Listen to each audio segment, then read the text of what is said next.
In 1963, World in Action made a film about these 7-year-old children. They talked about their homes, their schools, and what they wanted to be. They were filmed again when they were 14. We brought them all together to watch the films because this year they are 21.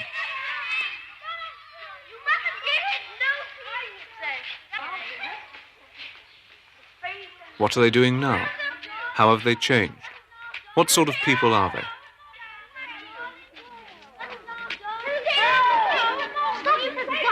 Give me a child until he is 7, and I will give you the man. When I leave the school, I'm going to College Court. And then I will be going to Westminster boarding school if I pass the exam. And then we think I'm going to Cambridge and Trinity Hall. Well, before I'm old enough to get to job, I just walk around and see what I can find. I want to be a jockey when I grow up. Yeah, I want to be a jockey when I grow up. When I leave school, I'm going to a dragon school. I might. And after I might go to Charterhouse, Marlborough. What about university, Charles? I might go to Oxford. What does university mean? Well, I don't think I need to go to university because I'm not going to be a teacher. I don't think you want to go to university if you want to be an astronaut. When I leave the school, I'm down for Heathfield and South Manor. And then maybe I may want to go to a university, but I don't know which one yet. I will buy myself a new nice house, one that's all nice and comfy. I'm going to work in Woolworths. Well, I'll go into Africa and try and teach people who are not civilized to be more or less good. When I grow up, I'd like to find out all about the moon and all that. It's just that the limitations of such things as what the audience require and the time don't allow it to be a real study. I mean, if we accept this, then it's okay, I think it's probably good entertainment. I don't think we've changed that much. I think we talk... No, I don't mean looks. I mean, the way we talk, I don't think we've changed that much. Well, you never lose an East End accent, will you? I tell you what, as it goes, you've definitely changed. I think so, yeah. In facial. You haven't changed at all. Don't you think so? I thought I got bigger. You might got an inch bigger. An inch? It's not legal for a woman. That's something I did notice. All our teeth have changed. Teeth? Yeah. Mine are out like that. Well, I I've noticed had them the shot ears, back. actually. Did you not notice that a lot of your ears have been done about them? They got their conclusions settled already. The very fact that we met here today, and we've seen the films, and we feel as if we know everybody who's in the films now, has broken any class barriers that could possibly have existed. And therefore, the film itself has possibly defeated its own object. They do lead one on a bit, don't they? That's what I mean, and they bum the programme up too much. Yeah. To sort of extent to make that you're good and I'm bad. Yeah. Or well, vice versa, I think. No, don't be silly. No, I really do, actually, especially the 7 one. People tend to read significance into it that I don't think exists. One of my friends, for instance, had me pointed out to him as being destined to run the farm and being educationally pretty inept. This was obvious from the film. At 7, Nicholas was at a one-room village school in the Yorkshire Dales. Do you have a girlfriend? I don't want to answer that. I don't answer those kind of questions.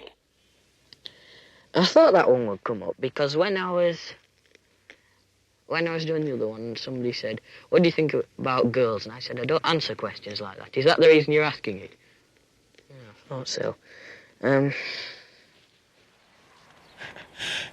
The best answer would be to say that I don't answer questions like that, but I mean, it was what I said when I was 7, and it's still the most sensible, but I mean, what about them? Well, you seemed at 14 very shy of the whole sexual life. Has that changed? I've tried to make a change, yes. Very definite, conscious effort not to be shy and to be more outgoing. And this is actually something I can point to in my own past and think, yes, I did make my mind up here, and here that I was going to try and change this, and this being basically my confidence and my sort of approach to, well, this is to people in general. When I grow up, I'd like to find out all about the moon and all that. I mean, I'm not... And I said I was interested in physics and chemistry. Well, I'm not going to do that here. Oh. You might be able to get somebody to Will you explain this thing to me again? Nicholas is now in his second year at Oxford University. Well, I'm trying to be a physicist. To fill in the detail of whenever you meet somebody at university, the standard question is, where are you and what you're doing? And my answer is, I'm at Merton College and I'm doing physics. I'm doing that till it doesn't move up and down, just rotates. Okay. Then you plug it in. We'll give it a whirl. So what career are you going to pursue? It depends whether I'll be good enough to do what I want to really do. I would like, if I can, to do research. Are there any disadvantages in coming from a small place like this and preparing yourself for Oxford? Well, it's a rather different background to go anywhere, Oxford, perhaps especially. It is rather more firm foundation, I would have thought, as to your character, than being brought up in a city.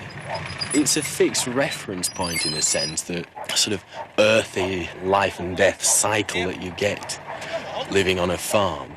So when something dies, it rots and feeds back into the earth. And sometimes it's helpful in a city where things that some people are very concerned about seem quite irrelevant.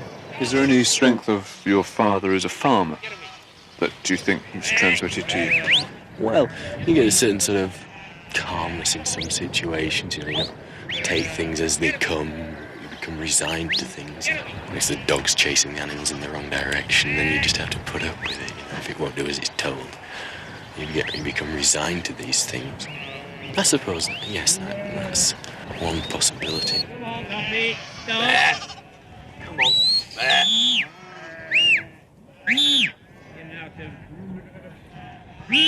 Stop. Come on, lads. I suppose of all the 7-year-olds, the original ones, you're the big success. I'm not inclined to accept that. Why?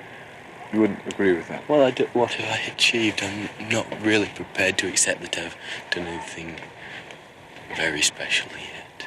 I'd like to think that, I'm hoping that I might do at some stage, but I don't really think that I've done anything you can call a great success. It would seem really ridiculous to any of my friends who watch this if I said, Christ, aren't I a great success? Look at me. What success? I can't think of it in those terms. I haven't done anything that can be called a success. Nothing out of the ordinary, really.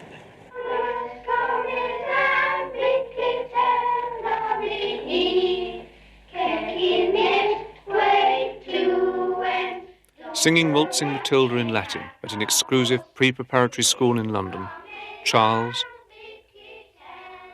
Andrew and John. I think it's not a bad idea to pay for schools, because if we didn't, schools would be so nasty and crowded. Yes. So do I think so. Yeah. And poor people come rushing the man in charge of the school. Do you think there's any truth in the ideas behind the programme that certain people have more options than others, and this is undesirable? It's certainly true that more people know they have more options or imagine they have. I think in practical terms, the difference in numerical number of options isn't that great. The fact is that the three of us know that there's a whole range of things we can do. But the mere knowledge creates an option in itself. Yes. So I think we do have more options. And it is undesirable, but it's very difficult to correct. I don't think it is undesirable at all. I think what's undesirable is people who have had options don't make advantage, take best advantage of them. But I can't see there's anything wrong as long as people don't abuse the opportunities and privileges they've had. If people behave responsibly, I think it's very good there's sort of stability and structure in society. We've been taught to expect more. It's not that because we've been to private schools, we're better qualified necessarily. No. Yes, I agree with that. It's a matter of expectations. Yes, I must say, all this talk about opportunities, it's something I did slightly object to in the programmes. We were shown at the age of 7, outlining sort of the academic sort of career that most of us, did in fact pursue.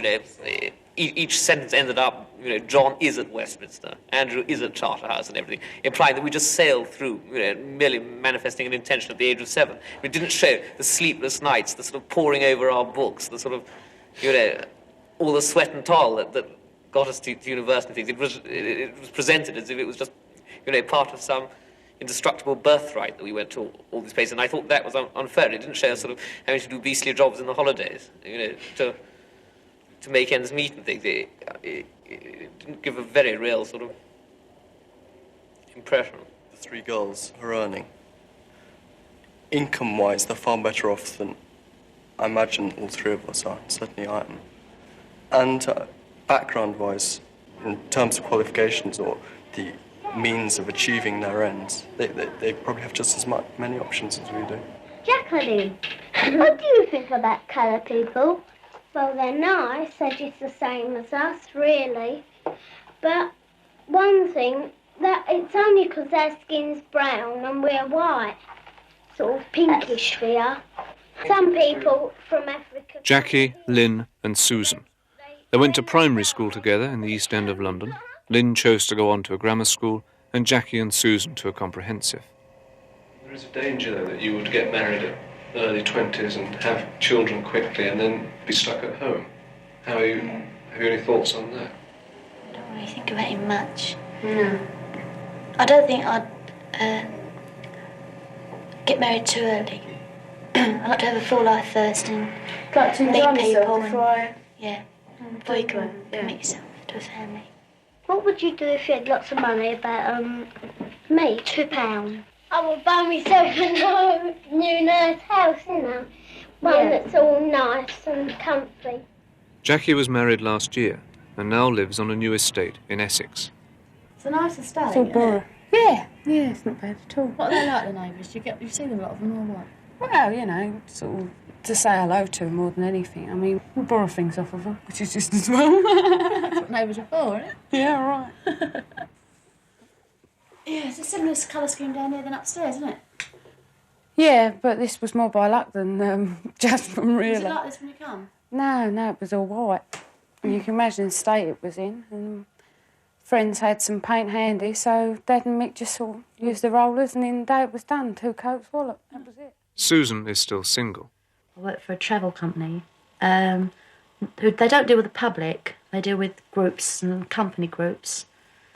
It's sort of incentive, holidays abroad and conferences, that sort of thing, which I like because I like foreign places, and I have to do, I do quite a bit of typing, but a lot of my work is involved in making bookings and dealing with hotels abroad. I left school and started work for an Australian bank, and I'm still there. I've been there, 3.5 years now. I've done various jobs within the bank. I started off as a telephonist typist, which was very interesting, actually. You'd be surprised the sort of calls you get.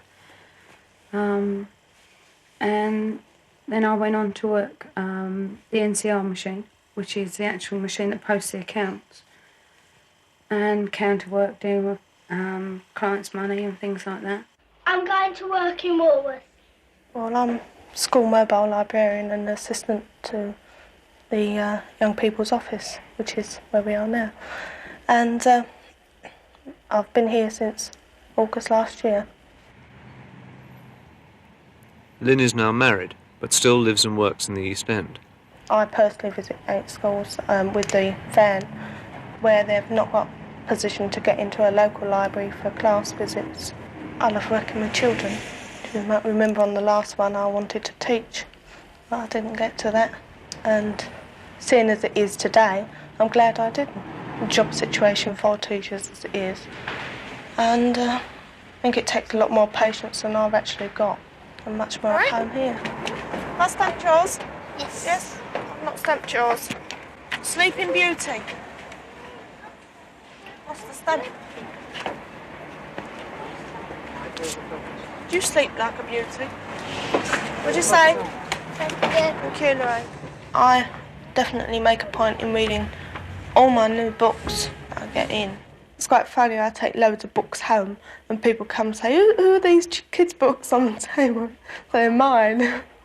Oh, and they sort of shut up. At the moment, I mean, a career's probably about the furthest thing from my mind. And I don't really know what I'm aiming for except to get the house together. And that can take years. I mean, as fast as you're replacing one thing, something else needs replacing, so it could just go on like that, I don't know. Well, and admitting that you're not a career girl, does it mean that you're therefore looking for a family? Oh, I don't know. I suppose I am. But everything's not that cut and dried. It's not either career or family but it's what's in the middle. I mean, am I just going to carry on as I am now and end up on the shelf, or am I just going to get married? Could be any day. But I suppose Lynn is a career girl in a way, isn't she? yeah, she's more wrapped up in her job than I think we are. I mean, you were all three sat there at 7 and she's gone that way and you've gone this way. Can you think of any reasons why that should be? I think just basic personality. Lynn's always been that little bit different from us.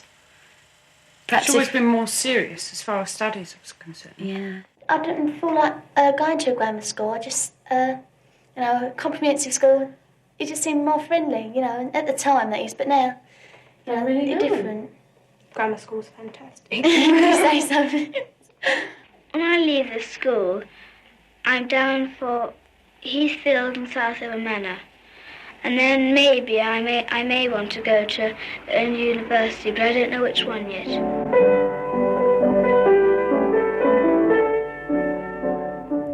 This is Susie, the product of a private education and wealthy parents.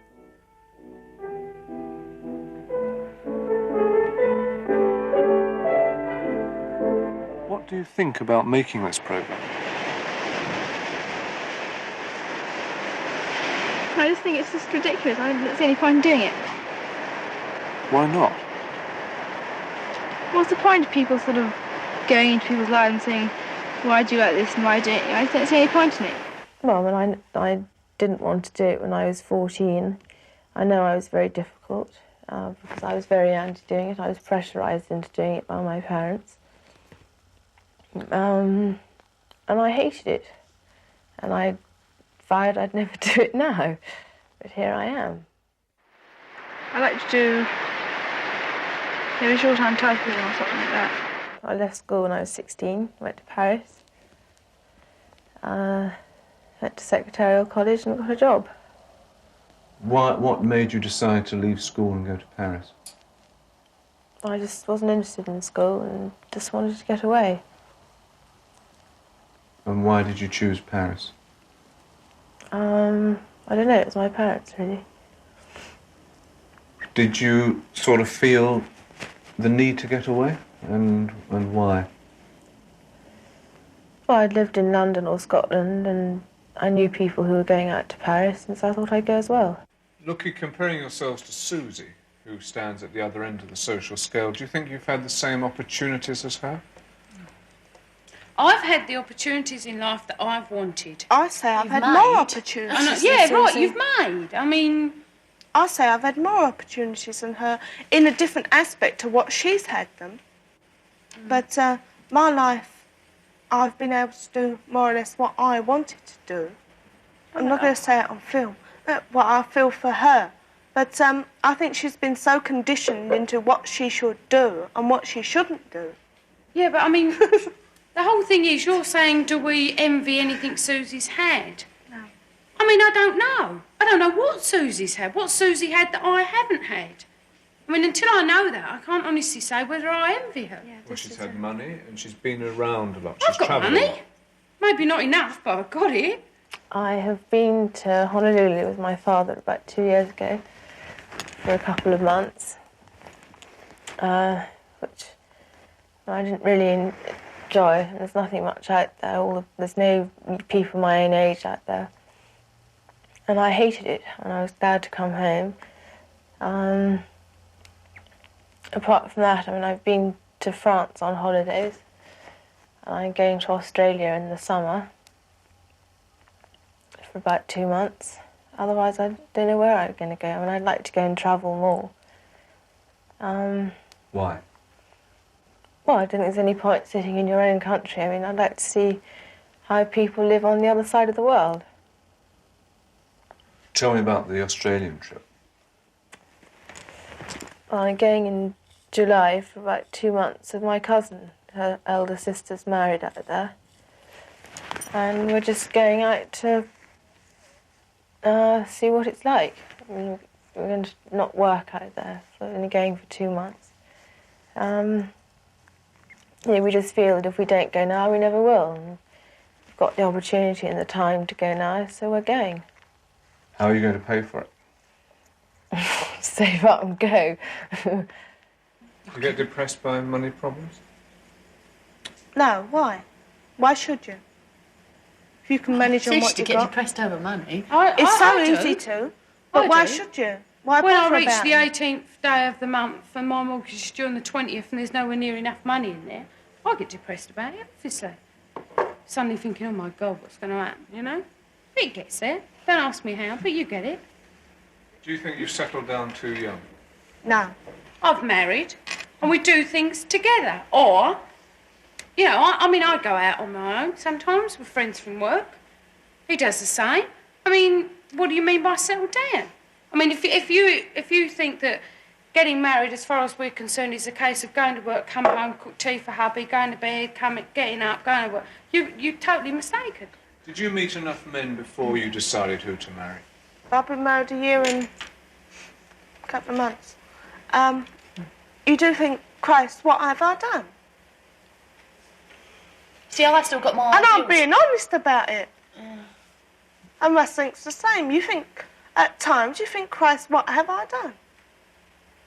Then again, But then marriage just means a different thing to me. I've still got my ideals about marriage. I don't know what it's all about, obviously. So I've still got pictures of cosy evenings indoors. Yeah, I mean, Cosy evenings indoors with central heating.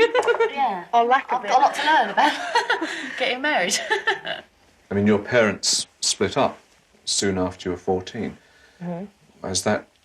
What sort of effect did that have on you? Well, I was the only child going through their parents splitting up age 14, or at a very vulnerable age, and it does cut you up, but, you know, you get over it. It's not, I mean, there was no point in them staying together for me, because it was worse. I mean, the rise, and it's worse. If two people can't live together, there's no point in making yourself, even for the sake of children. What is your attitude towards marriage for yourself? Well, I don't know. I mean, I haven't given it a lot of thought because I'm very, very cynical about it. But then, you know, you get a certain amount of faith restored in it.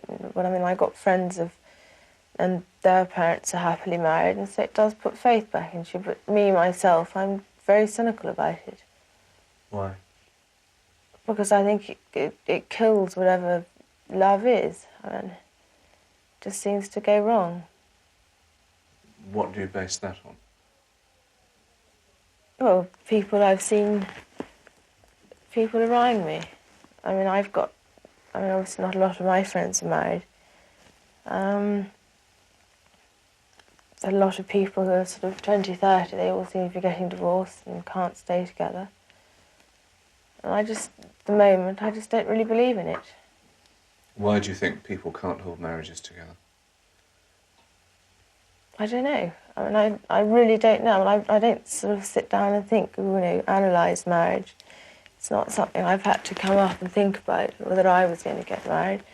And I've got no desire to at the moment. I think 20 is far too young. What was the wedding like? Our wedding? Laugh.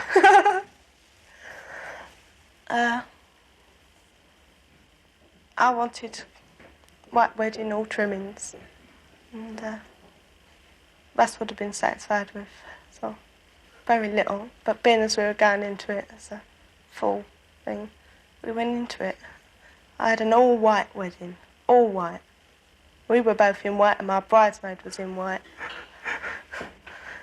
It's a funny day, actually, because I suppose I was up somewhere around the 5 o'clock mark, and I spent all day preparing, well, all morning, I should say, and then sitting around for about 3 hours, just waiting for something to happen. And then when it did happen, I don't remember it happening.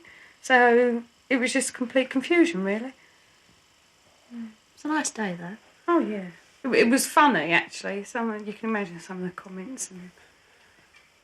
I was pleased I was there. It seemed the right place to be. I mean, I was glad I was at a wedding.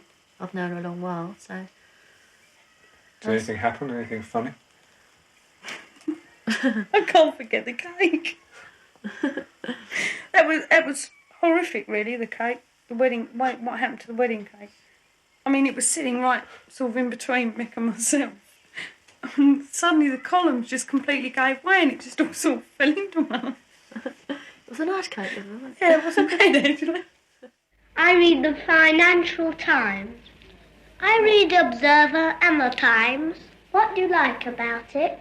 Well, I usually look at the headlines and then read about them. About it.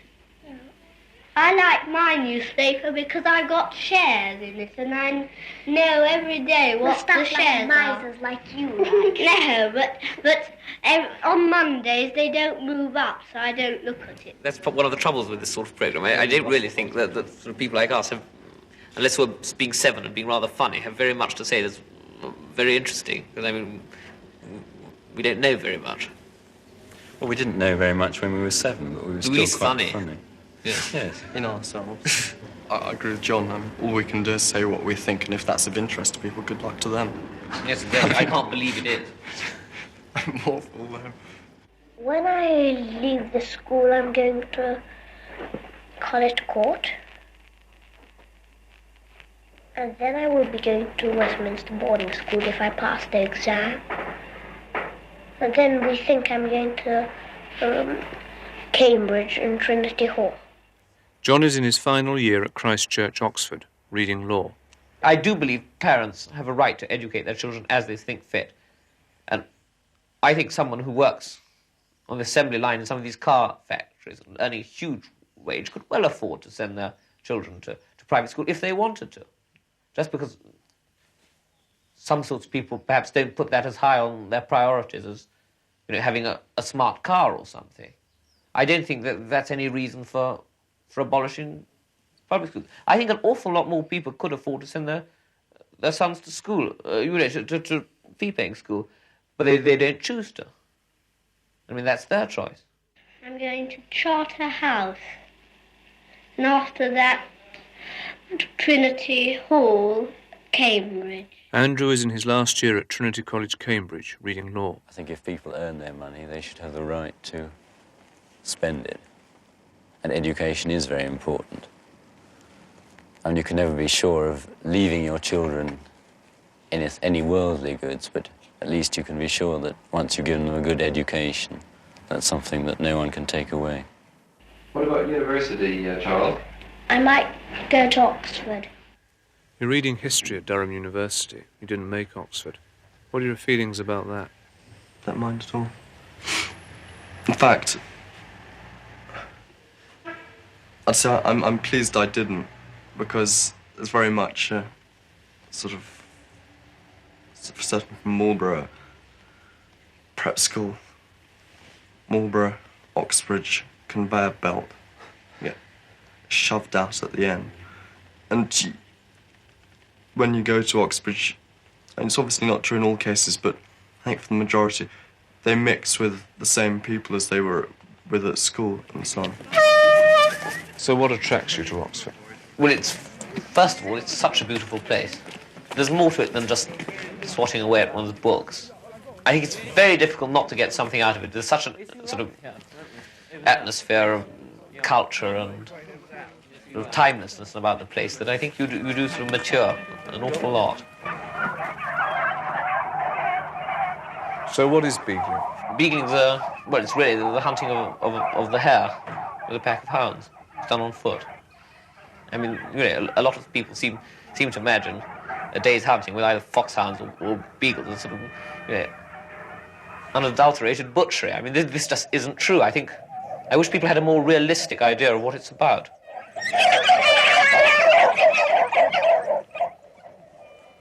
The hounds are over there, I think. I saw them last streaming along that hedge there.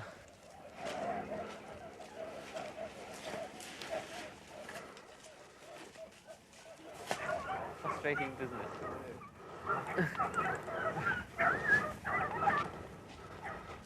I'm reasonably old-fashioned about certain things, but people who sort of go on a lot about the permissive society are missing the point if they think it's the only thing that's wrong is sort of sex. I think, decreasing respect for the family as a unit, increasing dishonesty, both in business. I mean, there used to be much stronger developed ideas of commercial integrity and things that seem to be going around nowadays. Nowadays, people seem to be really sort of rather out for themselves. It's sort of...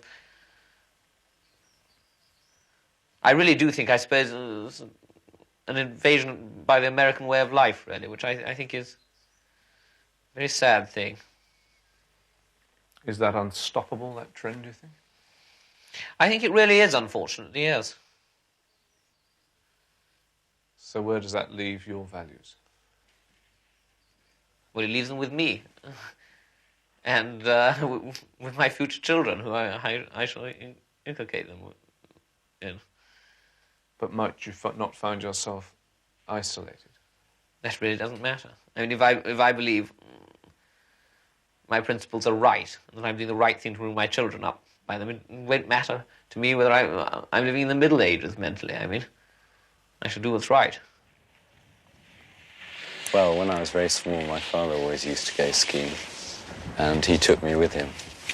And we've been ever since, really. And how young were you when you started? Oh, about 5, on tiny little skis. It was quite frightening then. What is the appeal of it? Well, the sort of freedom and going in the snow in the mountains. And the feeling of speed. And getting away from people if you can. Do you save up to come skiing, or...? I don't, but my father does. As he pays for me. Your parents have been divorced since 14. Since you were 14. That's right, quite recently. Yes. Tell me about that and the influence it's had on you. Well, not much influence, in fact, because it's happened when I'm quite old, and I'm away from home a lot anyway. It's very sad, of course, but I don't think it has had a great deal of influence. If it had happened when I was much younger, it would have had much more influence. An adverse influence, I would have thought. Did your parents' divorce leave any lasting mark on you? I don't know. I mean, I've seen the film at 14, so... I mean, that's far closer to the time. I would have thought it did, but... I don't talk about that anyway, so... Why? I think it's unfair on them. So very few parents, I think, bring up their children with the intention of belittling them or doing as little for them as possible. I think you have to assume that most parents do as much as they can, given the circumstances for their children. And obviously things could have been far worse. Do you think it's changed your attitude to marriage, or...? It means that because I was faced with that situation, I have an attitude which is a positive attitude, rather than, well, everybody else gets married, therefore I shall get married. My attitude would be that if one's going to have children, if you want to have children, then that's a very real reason for getting married. But if you get married, it's an agreement to actually make the thing work for 18 years or however long it is until the children have grown up. No, there's no point in sort of just sitting it out for 18 years. I mean, I thought there's nothing worse than that. It'd be better for the parents to get divorced. I think people perhaps don't make as much effort as they should have or should do to make marriages work. It's very easy for me to say so because I've never been in the position. I mean, in what ways should people make more effort? I think people just take too much for granted when they get married, or used to. Not now, perhaps. I don't know about you, for instance. I know my mother. I mean, she said that she was spoiled, really. She never really realised how lucky she'd been until she'd actually been divorced. Up to about 12. Maybe it's different with other people, but I found that you're much more attached to your parents. Once you come to about 13, 14, you're not quite so attached to them. I think the system of having house captains is rather good, because when somebody's naughty, the house captain asks him and has a talk to him. Once I had a talk to Greville. He was in my house, and I asked Sir if he could put him out of my house because he was always getting minuses. What did Sir say? Yes. So Sir said that we would see about it this term. Well, I think it's a very good system. Have you had to speak to anyone? Just because you're one, I suppose. No, you're not. No, I haven't. You're not, are you? But I am. It's Straw Macanessa. You got 3 minuses in a day. He's a pest. If I go to the bar, I should like a reasonable amount of success. I shouldn't like to be on the breadline, which is all too common.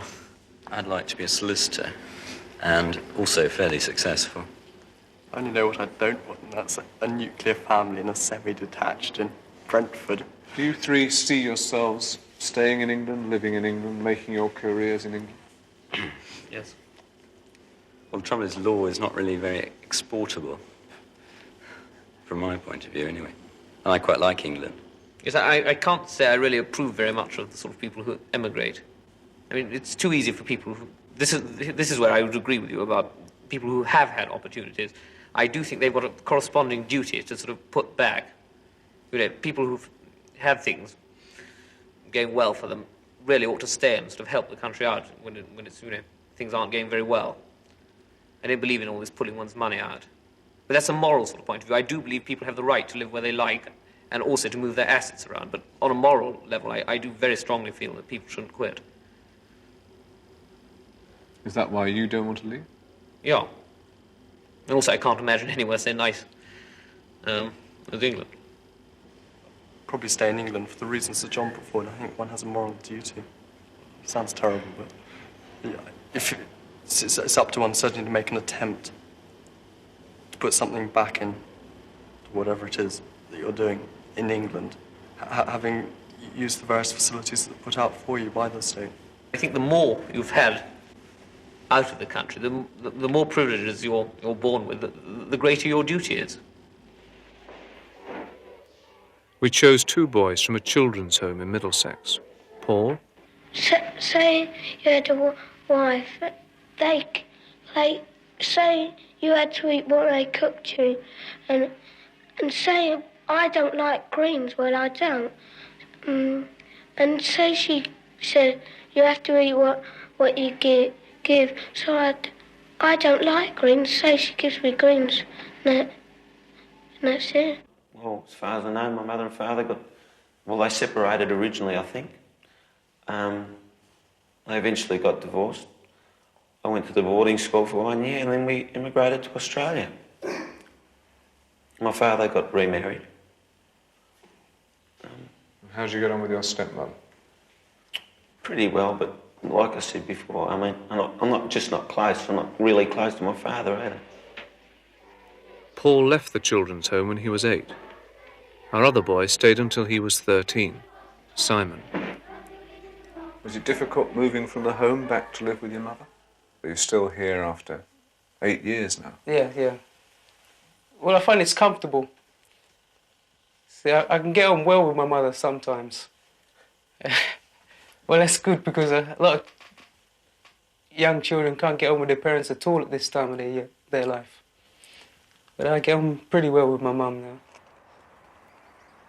We talk very well with each other, but it's sometimes not quite as mother and son, sort of more like friends. What sort of life does your mother have? It always seems hard. I mean, she's always been nervous. Not all the time, but she has periods of depression or deep depression or whatever they call it. It sort of makes me think, well, what happened there? What effect has that had on you, do you think? Well, it's made me very sort of protective towards her. I feel I've got to help her all the time. They say, where's your father then? You know, when your mum's out at work, instead of your father. And I just tell them I ain't got one.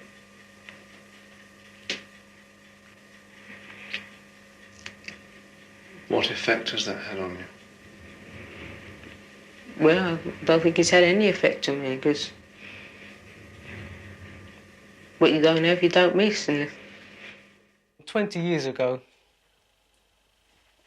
when I was born, you know, an illegitimate child, you know, that's something that's only whispered about.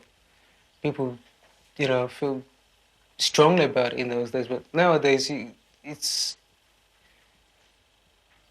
not a serious matter. The serious point is whether you stay with somebody or you leave them. We took Paul and Simon round the buildings which were once the children's home. I remember this part, but I've never walked out it. It was out of bounds. The only place I saw is from out the windows and that. What was that? That was Hospital Juniors. That's where we used to be. Really? Yeah. I don't like the big boys hitting us and the monitors up in the washroom sending us out when there's no talking. No, I wasn't talking today, and Brown sent me out for nothing.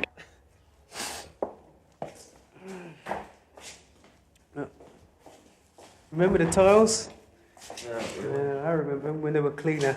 Remember the two officers? Yeah, doctors and the nurses. Something's gone. The seats? Yeah, the seats.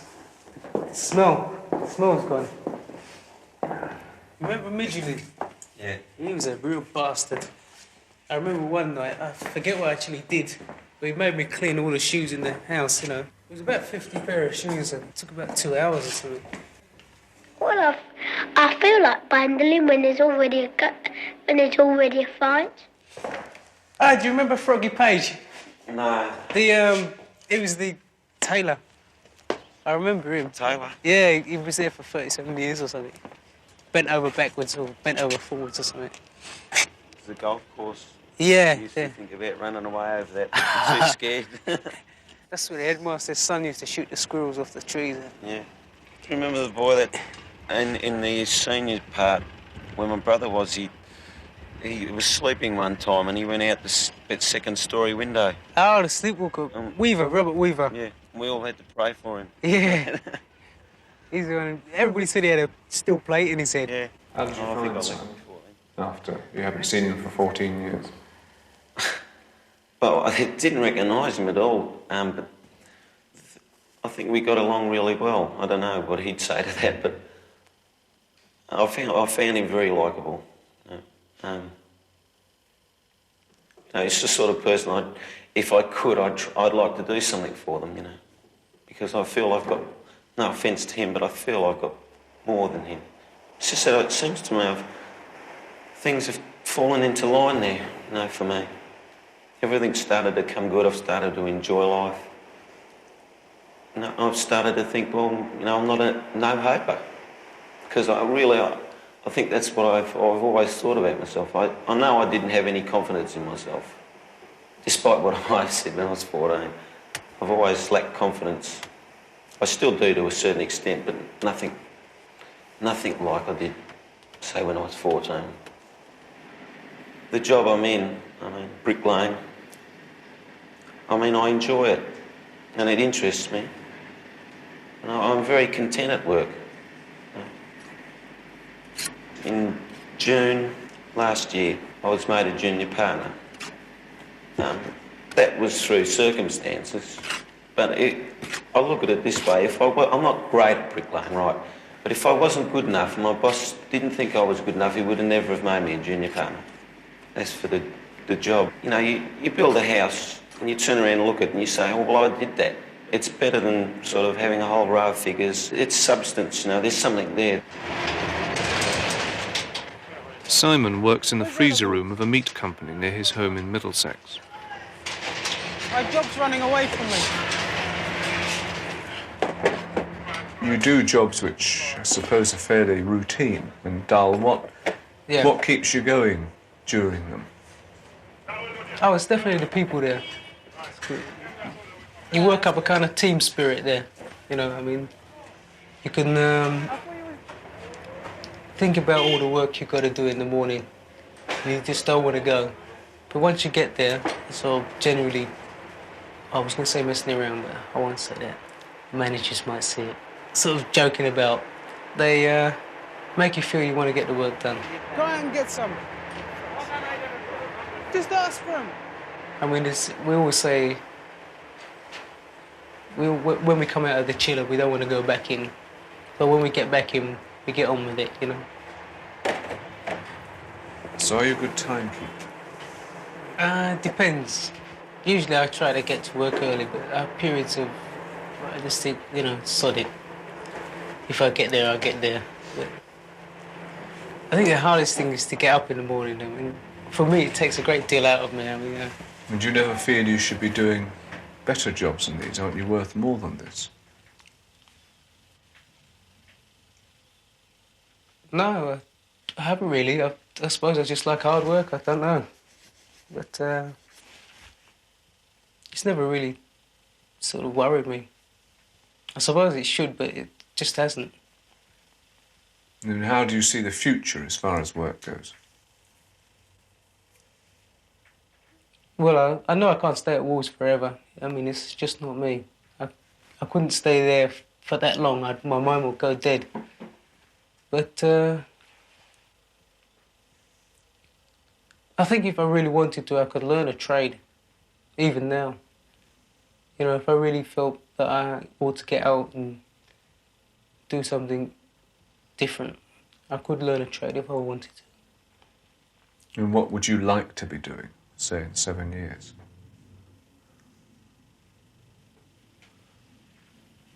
Well, I couldn't really say. I haven't thought 1 year ahead yet. I think I'm still sort of young in my head. I don't really sort of take things seriously.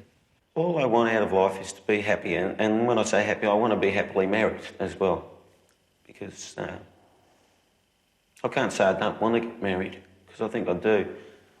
But I want to be happily married, you know, and therefore I want to make sure, I think. How would you define happiness? What is it? Well, basically, to me, it's the will to live, you know. I mean, now, I literally love life. I love people. I mean, I think before I didn't. I mean, when I was 14, I said, I've forgotten what the question was, but I said something about I want to be alone. And when I said that, I know even now, I meant that. You know, if someone dropped me out in the Sahara Desert, I probably would have been happy, more or less, if you get the point. Whereas I'm not like that now. I just want to be around people. I don't like doing things by myself. And my happiness to me is a love for life and a love for people, you know. I think I admire people with great determination. You know, like people who just come up from nothing. They build up their life from absolutely nothing. I could say Muhammad Ali, because he absolutely came from nothing. I mean, you can't agree with everything he says, but his word goes down now. He's the biggest thing in sport. He's one of the biggest things in life. I mean, people like him. When you look at yourself, what do you think that your kind of weaknesses and strengths are?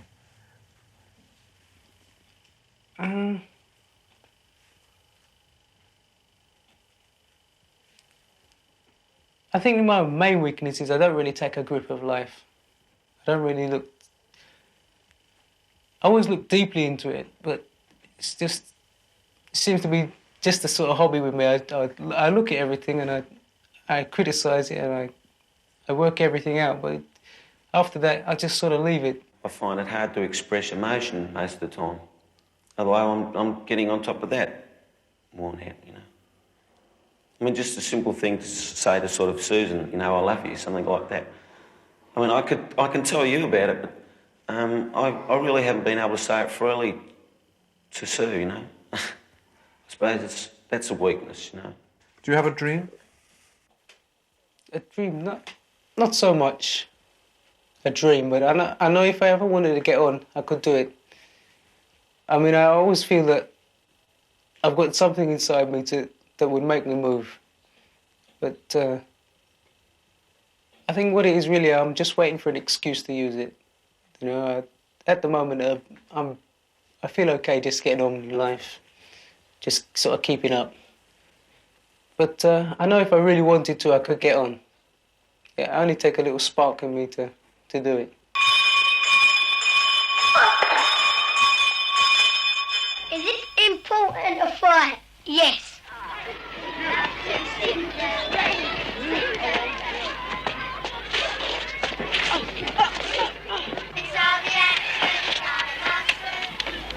Would everybody please sit round now? Get on with their work. I don't want to see any backs to me. Shouldn't be anybody turning round. Tony, do you hear as well? Get on with your work in the front. Tony, don't turn round again.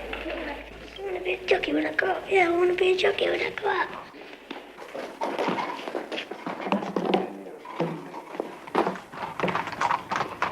Tony left his East End secondary modern school at 15 and became an apprentice at Tommy Gosling's racing stables in Epsom.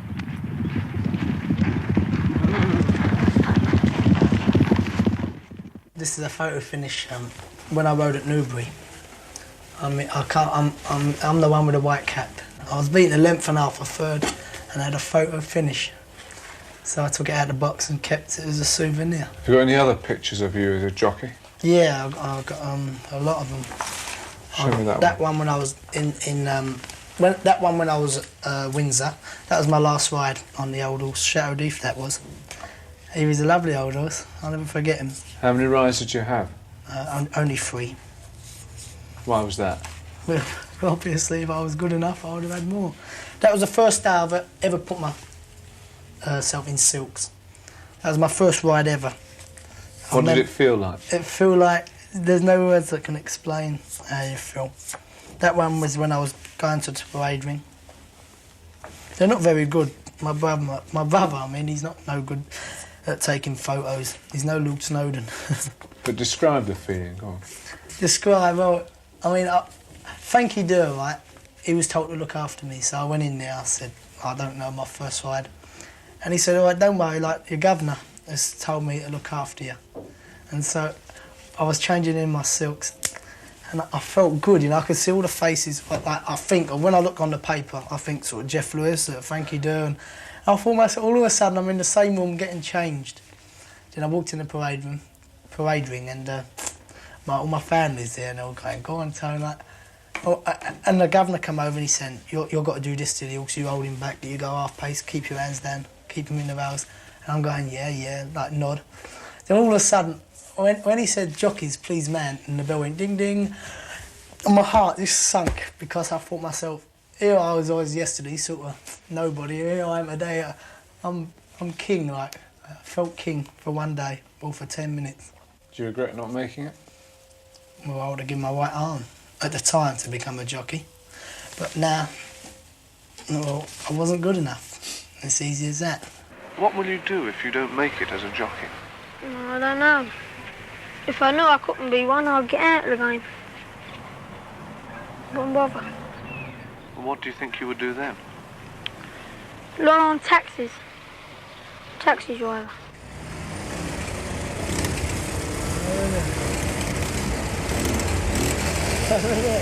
I will be a cab driver.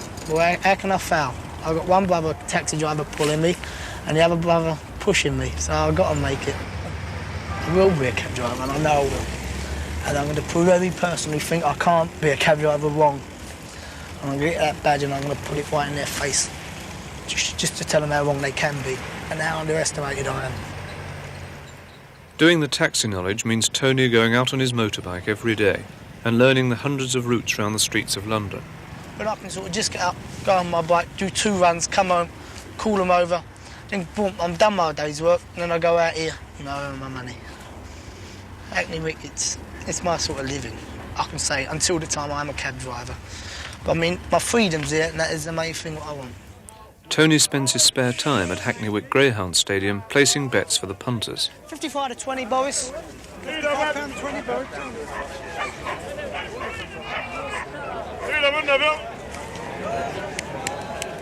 Oh, the one's cool as a dog. 4.550s, 4.550s, 40. Poor sunshine, poor cool as a dog. Take it. If your father gambles, you always looked upon how he gambles. I try my luck, see what he does. And I took it from there, it's sort of in you. Some people drink and they can't get out of drinking. Some people smoke and they can't stop smoking. Well, I think I'm firmly on the ground as a gambler. I know you can't win gambling, putting money on dogs and horses. I know that. But if you put other people's money on, well, you can't lose. What do they call you here? I reckon a pest, something like that. Because I'm always running and sort of doing everything what I shouldn't be doing. I mean, I thought I was going to get barred one day because I used to... I don't mean to make a nuisance of myself. I mean, it's for the other patrons of the place. I mean, they wouldn't want to see a little boy nipping between the feet, running, putting a bet on here for a face. You understand? They think, oh, what's he doing? Is he mad? I mean, I walk up there and I order the teas. There could be 8 people in front of me. I just go, can I have a tea, please? Tea, please, 5 times. Tea, please, tea, please. And they've got to serve me before them to get rid of me. You understand? So that's how you got to do it. Just keep on and on, and they go, oh, drive me mad here, I'll get rid of him. That's easy as that. That's the way to get on in life. Just be annoyance all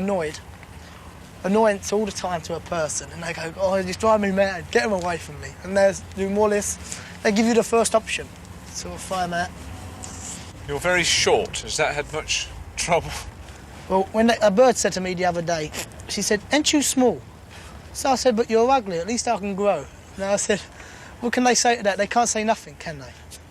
So a thing like that, or example, she said to me, ain't you small? So I looked at her tits and she was only about 30. I said, but you're not too big either, so we're both in the same way. Have you got a girlfriend? Nope. Would you like to have a girlfriend? Nope. You understand 4 Fs? Find them, feed them, and forget them. With the other F, I'll let you use your own discrimination. I mean, this one, I tried to do the 3 Fs, but I couldn't forget her. I'd done the 3 Fs, and I couldn't forget her. It sounds silly, but that's the only way I can put it. Tell me about the family. I mean, are you fairly closely knit? Well, I love them all. There's not one I don't love more than other than my mum, obviously.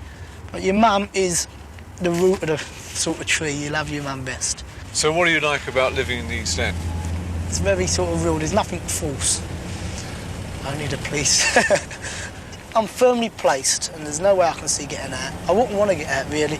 It's very hard to make it in the East End because your roots are firmly stuck in the ground. And you've got to have a big hard pull to get them out.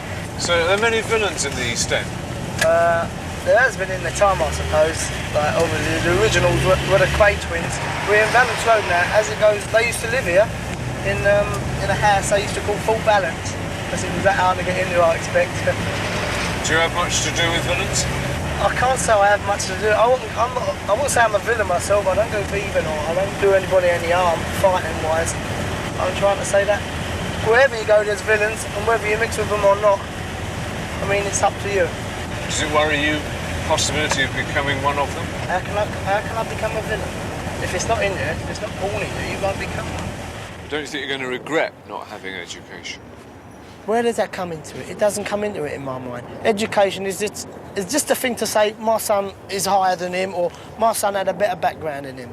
I mean, I'm as good or even better than most of them people, especially on this programme. I mean, I'm one of the tail enders. You think, oh, the East End boy, you know, and he ain't got no good education. But all of a sudden, the East End boy's got a car, motorbike, and he goes to Spain every year and whatever. And have I worked for it? No, I'm here putting bets on. You think, how does he do it? And there's a boy who is eating or whatever.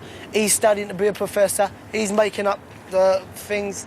Where's the education? There's no education in this world. It's just one big rat race, and you've got to kill your man next year to get in front of him. What do you think about trade unions and things like that? I don't know enough to know about them, if you understand me. I mean, I'm not a politician, so let them worry about what's coming for the next day. All I understand is dogs' prices, girls, knowledge, road, streets, squares, and mum and dad and love. That's all I understand, that's all I want to understand.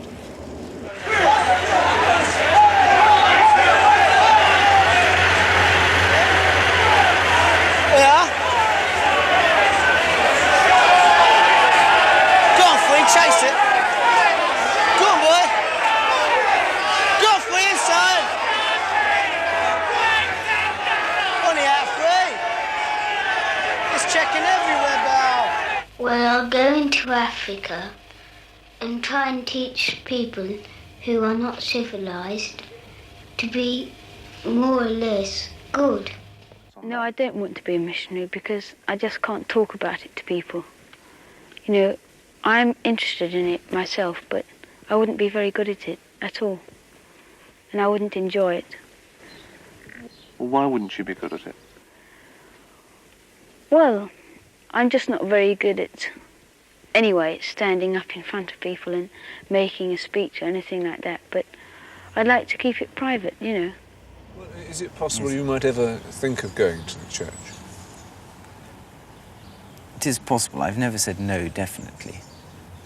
But I won't be doing it after I go to university.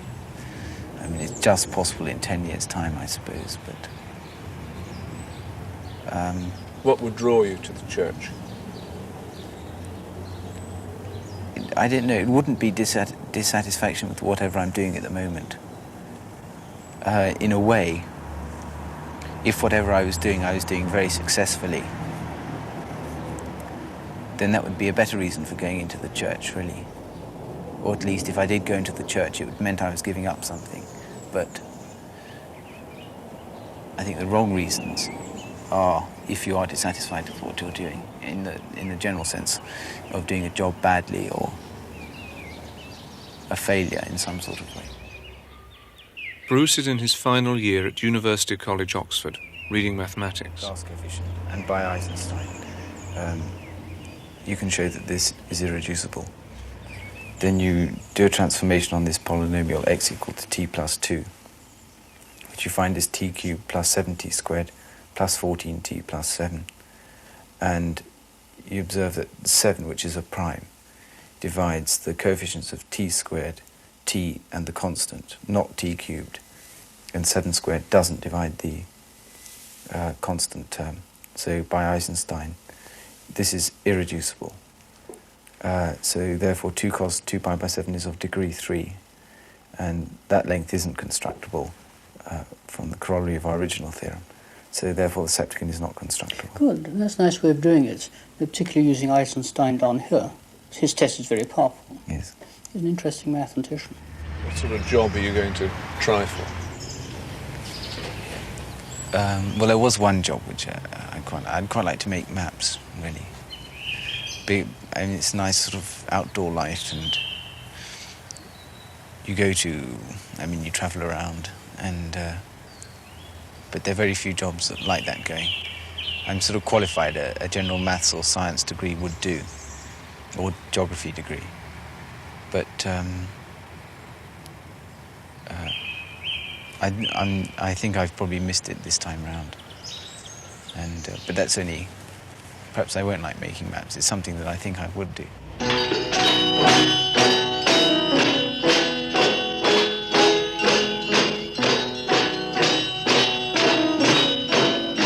Melbrick probably had a great influence on me in a way. I mean, I was absolutely shocked rigid when I went to my prep school and found people thought of doing things wrong. I never really upset anyone or questioned authority or misbehaved in any of my 2 later schools, which may seem an ideal sort of thing, but I think it's probably healthy to question why you have to do certain things, which I never did. Bruce was a boarder at this pre-preparatory school from the age of 5.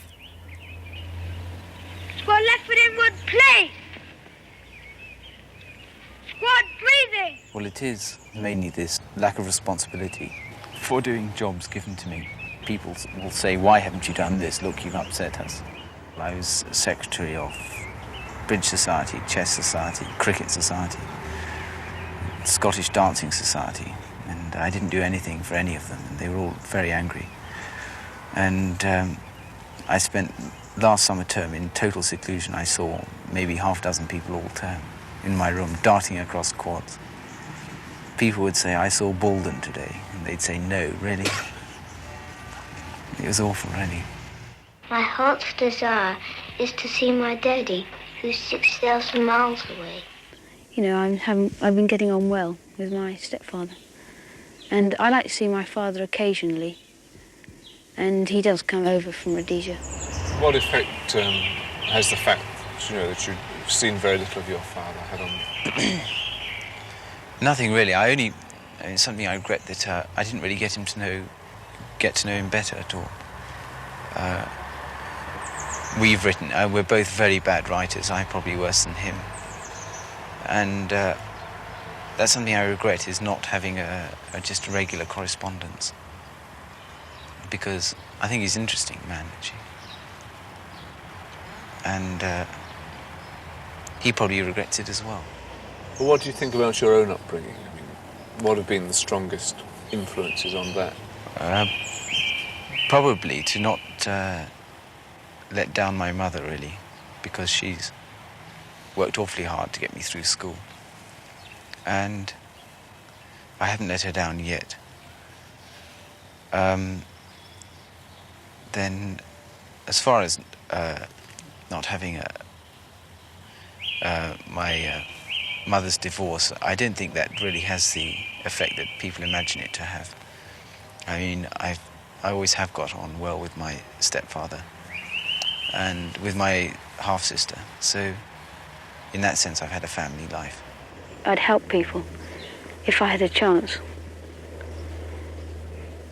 By, say, giving a little bit of money to charity or sponsoring things or things like that. Well, I took 9 months off between school and university. And there I taught at the school and worked in the Banbury sewage works for 2 months. And, what sort of school was it? Well, I never like admitting this, but it was a handicap school.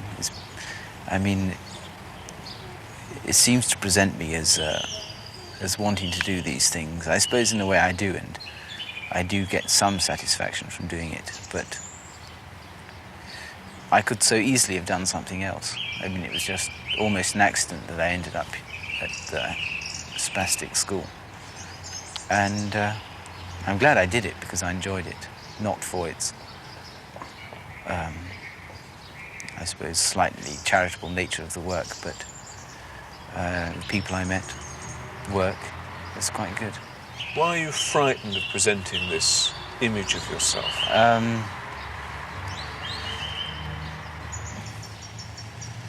It's possibly because I don't know, I never want to feel too proud, really. It's dangerous for a start, and it's so easy. And it doesn't work in a way because, all right, I can try and pretend to be humble, but that's being proud in just the same sort of way. I find it a very difficult thing to avoid pride. Tell me, are you interested in politics at all? Not as much as I was. I am about the only socialist in my village, and I go into the pub and sort of expect to stand up and defend all socialist policies. Sort of, this is the village socialist, no, village idiot, sorry. And you agree with all this immigration, so I stand up and defend it, and it's awfully hard work there. I think I'm going to give that up. So where do you stand politically now, then, if you're giving up? Well, I'm still socialist, but not as energetically as I was, I suppose. What do you think about the way England's been run at the moment?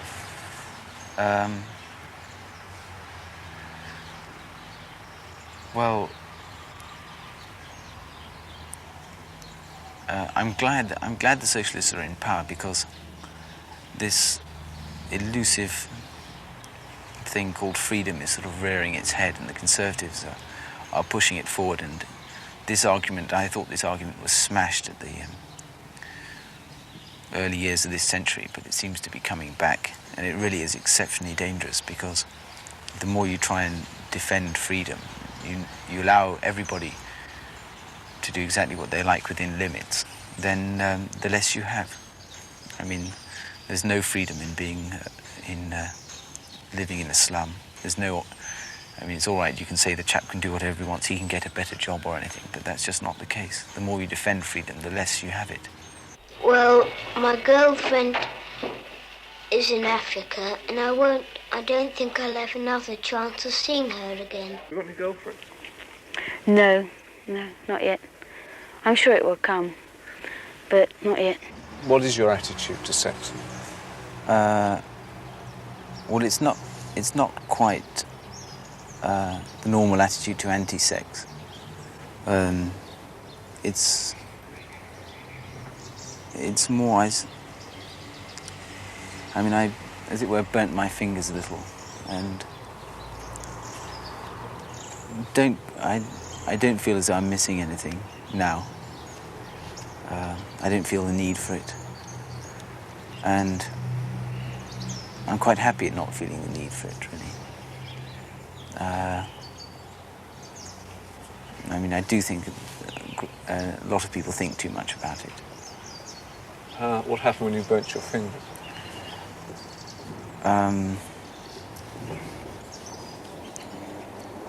I'd rather not talk about it, really.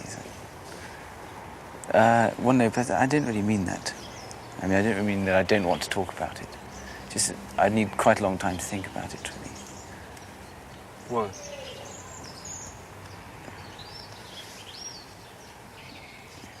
Well, in the end, I decided that the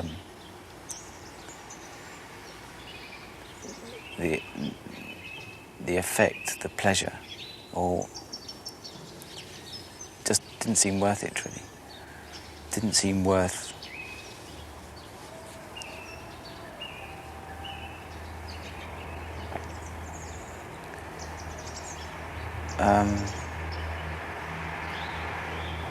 see, I think there are two different sorts. There's sort of casual sex, and then there's sex in love and marriage.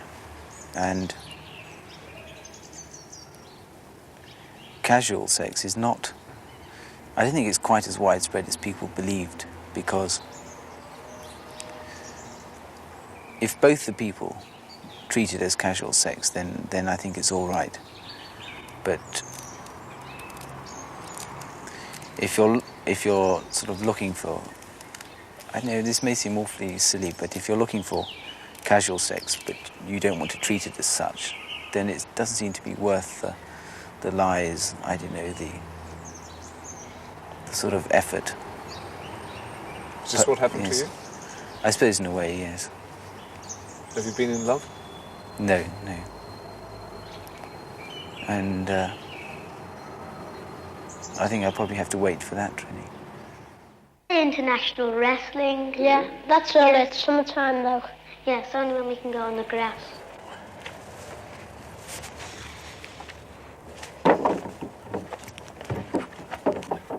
Neil went to a comprehensive school in Liverpool, got 4 A-levels, then walked out of Aberdeen University after 1 term, and is now doing casual labour in London. I came to London, I think, because I wanted to start a new life, really. I'd left the university in Aberdeen at the end of 1975, and I became conscious of the fact that I was drifting around, which I suppose I'm still doing here, but at least I took the decision to move myself. And I think possibly there's more challenge in London than there ever could be in Aberdeen. Peter, Neil's school friend from Liverpool, is now in his last year at London University, reading history. It was obviously a big step. It was exciting more than anything. I mean, that sounds corny, but it was. Do you remember the day you left Liverpool? Yeah, very well. It was pouring down with rain, I remember that. Just the traditional send-off from Lime Street. Me and my dad were there. A couple of mates turned up at the last minute in the school to see me. Catch a girl and kiss a girl. Yeah. And what happens then? Well, the girls are all screaming. Yeah, and when we catch them, we kiss them. We're interested in contrast with you and Neil. Yeah. Were you aware of differences in home background at the time when you were... Sure, yeah. I mean, both Neil's parents are teachers, as you know. And that's got to be a hell of a difference for a start. I mean, I'm not knocking them for a minute, they're very nice people. But there's obviously going to be some sort of academic type atmosphere in the house, which I did notice one or two times. But I think Neil, whether by design or whether just the situation he was in, was obviously going to be under more pressure. I came to London and I contacted an agency for squatters, and they were able to give me the address of somebody who was able to help people who were looking for accommodation in the London area. And by the process of chasing people around, I eventually managed to find this place here. I wouldn't squat in a place which I knew to be owned by somebody else. I wouldn't, certainly, because I know if I had a place of my own and found somebody squatting in it, I'd be disgusted. But this place was empty, and I was simply offered a place to live here and was very grateful for it. I think in questions of squatting, a bit of humanity is more important than vague rules about who can live where. I like the way you tax him. It's the only way. In contrast, Peter lives in a flat in North London, sharing with 3 other students. There'd been 3 guys living here originally, and one of them left to get engaged, eventually married. And the flat was meant for 4 in the first place. So Dave and Trev asked Ian and I if we'd like to move in. Of course we did, because we'd been searching for a flat for some months. So we jumped the opportunity, really. I've got my own room. I can cook whenever I like. I haven't got a landlady to tell me what time to come in. I've got my own front door key. And to tell the truth, it's a lot better than a lot of accommodation I've had over the last 18 months or so. It could be a bit warmer, it's a bit chilly. But it's perfectly satisfactory for the time being.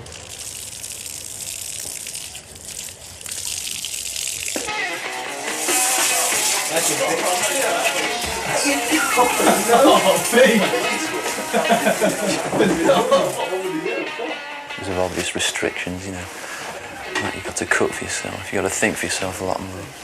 But it's certainly not exhausting or wearing I thought it might be. I mean, you know, cooking at me sounds a challenge or something. We're going to have to split 2 sausages between 3. Well, once Carolyn Tedford said she loved me. And I'm going to marry her when I grow up. Oh, I hate her. She's always getting bad-tempered and cross with me. Is she? Yeah, she says, Neil Hughes, move your desk forward. And when I put it back, she said, Neil Hughes, take your chair forward. And she just gets into very cross with me like that. Tell me about the period in your life when you went to university and what happened. It was a very short period. I was only at university. Well, I was only taking university seriously for a matter of a couple of months, 2 or 3 months. Maybe I went to the wrong university, or maybe university life didn't suit me. Either way, I felt a very great need to get out of the system. Well, this is my final year, so I'm not in college that much. I don't have to be. So what I'm expected to do is to be laying out revision timetables at home and working like a slave, which I'm not at the moment, but I will be soon. I did make an application to Oxford, but I didn't get in, and well, I think that's in the past now, and I don't know whether I would have been any happier at Oxford. It always had been a dream to get into Oxford, I think, because people had encouraged me and because I knew famous people having been to Oxford, and I'd read memoirs written by famous people, things such as Brideshead Revisited, which was a great favourite. But these, I suppose, are, well, they were dreams of which I had while I was at school, and I have to just get over the fact that I didn't get into Oxford. Probably because I didn't approach the thing in the right way. Are you bitter about it? I was very, very bitter at the time.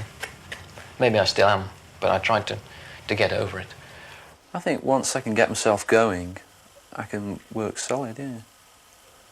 But it's the motive, which is very hard to acquire when you're at the flat most of the time. It's hard to sort of look ahead to next June and think of those exams. But I dare say I'll do it, get the average type degree, you know. I'm not worried. I mean, is it a problem to you motivating yourself, generally? Yeah, it can be. I can look back in the day and think, you know, hell, I wasted that. Although I might have enjoyed it at the time. What sort of influence did your parents have on you? Well, they made me believe in God from the start, which I certainly wouldn't... I don't know even now whether I do believe in God or not. I've thought an awful lot about it, actually, and I still don't know. But still, this was absolutely certain. If one was to survive in the world, one had to believe in God. This was something which was taught to me. Always think of other people first before yourself, to a ridiculous, neurotic degree, which I think affected me. What do you mean by that? Well, this I suppose, is basic Christianity. The sort of, if somebody slaps you on one cheek, let them do it on the other, almost literally taken, which gave me a few shocks when I tried to put it into practice. In what way? I don't think, well, to be honest, to go back to that question, I don't think I was really taught any sort of policy of living at all by my parents. This is probably the biggest mistake. That I was just left to fend for myself in a world which they seemed completely oblivious of. And I found that even when I tried to discuss problems which were facing me in school, my parents didn't seem to be aware of the nature of the problem. Were they ambitious for you? Yeah, but along set lines which they had planned. I think they've often said to me that they had seen me even from when I was very young in a certain type of career. And possibly they'd never even thought that anything else was vaguely possible. They probably imagined I would be maybe a university lecturer or a bank manager or something like this. Something, some kind of indoor work which involved writing and reading and this sort of thing. Because they didn't take account of the other side of my personality. But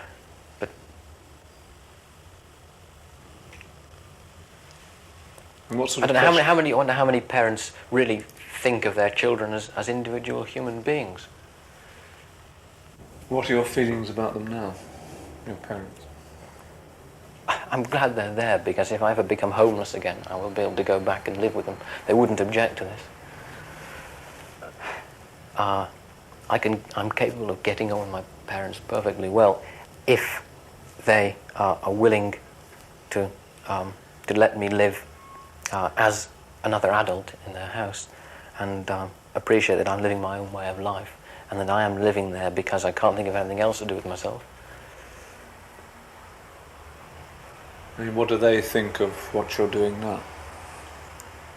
They accept it. I think now they do accept the type of person I am. And they see this as just as simply my attempting to add more experience to my life, which satisfies me. Are they worried about you? Probably, yes. But no more worried now than they were when I first left the university. That was probably the time at which they were most worried. And we have, in fact, managed to discuss a lot of personal things which I felt at one time I'd never be able to discuss. And therefore, as I say, it is possible for me to live for a few weeks, even for a month or so at home without there being too much friction. So are you under pressure to get a job, to think of what you're going to do when you leave in June? Yeah, I suspect they am from the parents. They keep dropping hints, which is only fair, you know, I can understand their feeling. I mean, obviously I've got to get a job. I don't want to laze around in the dole for months and months. I'm going to go mad. I just can't see what I'll be doing in 9-10 months' time then. Does that depress you or does that excite you? No, it certainly doesn't depress me. Perhaps it does excite me in a way, yeah. Something will turn up and something of that nature, you know. But obviously you've got to think realistically about doing something. I mean, I might be living in cloud cuckoo land, you know. Sort of, Mum and Dad might say, no, son, that's not life. You don't get a job you like. But I'd like to think I could. Well, we pretend we've got swords, and we make the noises of the swords fighting, and when somebody stabs us, we go, ah. What goes through your mind when you look at saw those two films when you were at 7, bright and perky and... I find it hard to believe that I was ever like that, but there's the evidence. I wonder why I was like that. I wonder what it was inside me that made me like that. And I can see even at 14 that I was beginning to get more subdued and I was putting a lot more thought into what I was saying, to a ridiculous degree. And probably when I was 7, I don't know, I lived in a wonderful world where everything was sensation and dumb. I could be happy like this and I could be miserable the next minute. And I didn't have to plan for the future. I didn't have to worry about having friends and all this sort of thing, because everything was so mapped out for me. I don't know what sort of stumbling blocks should be put in a child's way to get him used to living in the outside world. Because I think maybe this is something that was wrong in my upbringing. I didn't have enough obstacles to get over, to toughen myself up against. I was unprepared for things as they were, but looking back, even now, I couldn't think of what might have been done, and I certainly wouldn't start writing educational theory about this, because I know how personal a thing it is, and it probably wouldn't work in anybody else's case. Would you like to be 7 again? No, because I know that I had to be 21 again. And then I moved up to a comprehensive school. I found it much bigger, of course, and I found it hard to settle into at first. But now I've been here a few years, I know my way around, and it's a very good idea to have competition. Otherwise you might start to relax, really, and not so try hard enough. Yes, I was, at that age I was very conscious of having to struggle, because I suppose what parents and teachers were saying. Well, they said, you've got a brain, you must put all your effort into schoolwork. Well,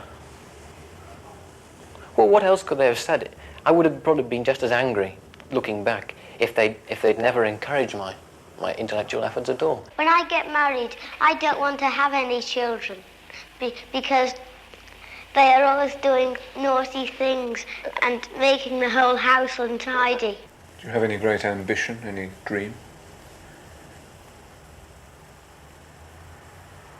I suppose yes, well, I would like to be somebody in a position of importance, and I've always thought this. But I don't think I'm the right sort of person to carry the responsibility for whatever it is. I always thought, well, I'd love to be, possibly even love to be in politics or something like this. But I suppose that I'd probably find that just as tedious as all the other jobs I've done. So. What do you want out of life? The satisfaction of knowing that I've left some sort of imprint, rather than just lived out my life. That it's going to sound like an epitaph. I've left a memory with some people, you know. Not that this guy worked for so-and-so, made a fair bit of money, a good house, died. I'd like to think I've done something, but then and again it must be like a drop in the ocean, I suppose. I mean, who's going to remember me in 100 years' time? So is it that important? You'll live out your life. But I would like to think I'm going to do something with it. Something positive. Do you and Peter have the same values? I think we both value happiness and stability. I think most people do. But you've kicked against the stability that's... I don't think I ever had any stability, to be quite honest.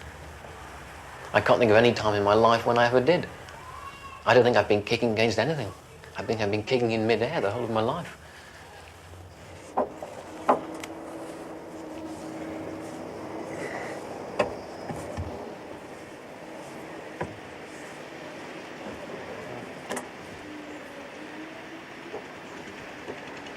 There's only one more.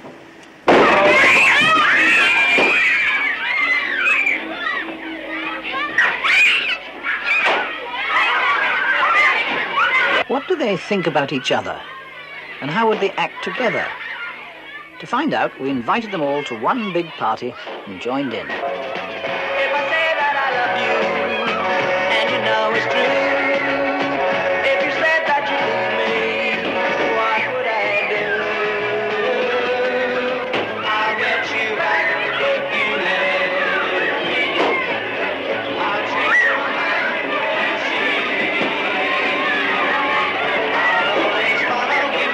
Yes, but they were a bit too tough for my liking. So they hit me right in the back and I've still got a pain there. The Prussians, oh yes, oh yes, oh yes. They're nuts. Just have to touch them. Well, some of them were rather dirty. What do you think about I played them with them quite naturally. I think they were rather nice, really. What do you think about rich people? Well, not much. Tell me that. Well, they think they can do everything without you doing it as well. And they think just because they're rich, they have to have people like they have to do all their work and stuff. What would you do if you had lots of money? About me, £2. Me, Lindsay. I would help the poor. Yeah, because the poor, if you don't help them, they sort of die soon, wouldn't they? And every time we have a harvest festival, we send them food to them. Once these two, Susan and Janet Henson went round giving it out with Mr. Floyd. I don't think much of the accents. Neither do I. Neither do I. But it doesn't prevent me liking them. You ever think to yourself, well, jump out of that suit, come in the East End, throw the books in the corner and do it, what you have to do? I certainly throw the books in the corner. You understand what I'm trying to say? Yeah. What are you going to do in the work? I've really no idea. The idea of just living somewhere, working for a living, is just horrifying, really. I mean, being a student is very easy. I just postponed the decision, really, by going to university. Oh, it's like being a student's easy. That's why I left school. It's too hard. Really? Who is to say what a 7-year-old child is? I don't think there's any way you can do it. So a 7-year-old child could seem to be one thing, and you could always argue that the end product was produced by what he actually was, rather than what he seemed to be. Do you normally use the tape or a book here? No, a bookmaker, but I always frighten they'll clear off. What? I always frighten they'll clear off if they've got a bad offer. No, they're not like that. They can always get hold of money. What fears do you have for the future? Well, certainly the idea of, as we were saying before, getting into a job and sort of getting stuck in it, and that's it, without knowing why you're doing it. But I would think now that this is the time where I could think about something like that and make sure it doesn't happen. I really don't see how one's life can be a failure, in that if I became a journalist and got sacked at 30, it's probably because I'd grown out of it, or I'd changed, so I was no longer suitable, so therefore I'd find something else which I'd find, I enjoyed and which my talents were suited to. I have never suffered at all. Never been driven to despair or tears or... I didn't know, have any of the others? My strength is being able to keep going, really. And my weakness is not being able to take any positive course of action. I suppose that I tend to behave rather after the fashion of the people I'm with, and this can, in some circumstances, I think that can be quite a weakness sometimes. Sometimes I wish I didn't, because I occasionally sort of look at myself and think, Christ, you're a bloody fool, what are you doing now? And that sometimes disturbs me. We had a teacher at school that his favourite ploy was all you girls want to do is walk out, get married, have babies and push a pram down the street with a fag hanging outside your mouth. God, if ever since I'd resent it, it'd be that one. Yeah. There's only one ambition, and really, I want a baby son, and if I see my baby son, that is my ambition fulfilled. No one knows that, only you now. Well, to me, it is a dream to be totally happy. I mean, I don't think you can expect that, but... What happens if you don't make that if you don't ever find them? Would you? God How would knows. you cope? I don't know. It'd be hard to say, you know. You could, I mean, the human mind's very strong and it can be very weak. And so you could crack up from it and you could just live your life out from day to day and you could get over it, sort of thing, you know, I think. Well, not get over it, but you'd cope with it, I think. But what I'd do, I just don't know. I mean, I want to be happy, and my dreams are all for happiness, sort of thing. So but basically that's what I want out of life. I always leave something inside me. I always leave a bit behind. I always hold back a bit, you know, with everything I do. Just to sort of, something to fall back on. I've always got something else to sort of look on if anything goes wrong anywhere. What is that something you hold back? I think it's a part of my heart. What do you want most out of life? To be happy and get on with life. I mean, I don't want to just sit back and let it always pass. I mean, you don't know how long you've got your life for. I mean, you know, you could be run over by a bus tomorrow, so you've got to make the most of it while you've got it. Simply to be able to wake up in the morning and feel that this day was going to be worthwhile. Which is what I don't feel at the moment.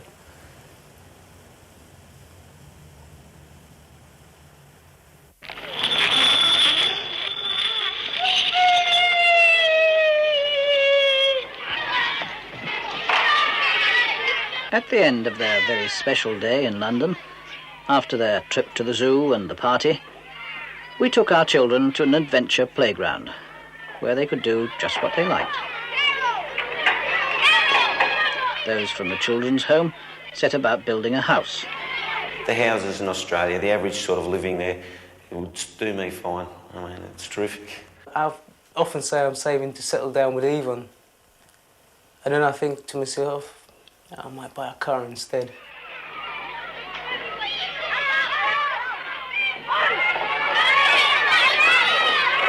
There's Nicholas. You know, you have to run fast to stay where you are. To go forward, you have to run very fast indeed, or whatever the quote is. And, you know, I'll probably feel that, you know, I'm actually achieving nothing. And Tony. I don't want to change, because if I change, it proves the other Tony Walker was all fake. Andrew. After I've qualified as a solicitor, then I'll have to rethink. And I don't know at all what will happen after that. And Bruce. It all springs from loving God and Christ, I suppose. That you try and do that as best as possible and let that lead your actions in life. John. I'd quite like to get into politics, but I mean, that's you know, easier said than done. Susie. I mean, when you're a child, you always think how nice it would be to be grown up and independent and things. I mean, there are times when I wish I was sort of 3 again. Jackie and her friends.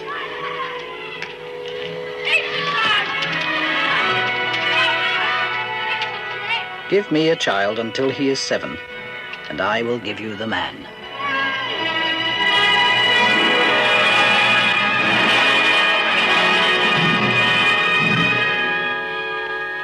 This has been a glimpse of Britain's future.